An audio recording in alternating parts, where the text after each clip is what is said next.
ఈ జానారెడ్డి అనేటోడు ఈ కుట్రలకు కుతంత్రాలకు తెరలేపి ఈ బీసీల నోట్లో మట్టి కొట్టి మీ బీసీలు ఏం పీక్కుంటారో పీక్కోర్రి మేము ఇయ్యము అని చెప్పి బాజప్తగా మంత్రులు వచ్చి మైకుల ముంగట చెప్తా ఉంటే కాంగ్రెస్ పార్టీలో ఉన్నటువంటి బీసీ నాయకులారా ఇప్పుడు జైరు పాలాభిషేకాలు మీ పార్టీ నాయకులకు, మీ అగ్రవర్ణ పార్టీలకు, అగ్రవర్ణ నాయకత్వానికి ఈ పాలాభిషేకాలు చేయండి.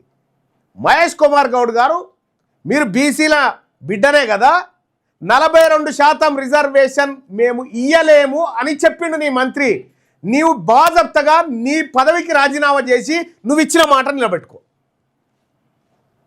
మీ నాయకుడు రాహుల్ గాంధీ 42% రిజర్వేషన్ ఇచ్చిన తర్వాతనే లోకల్ బాడీ ఎన్నికలకు పోతాం, ఇదే కదా మీరు చెప్పింది. ఏది మరి ఏది?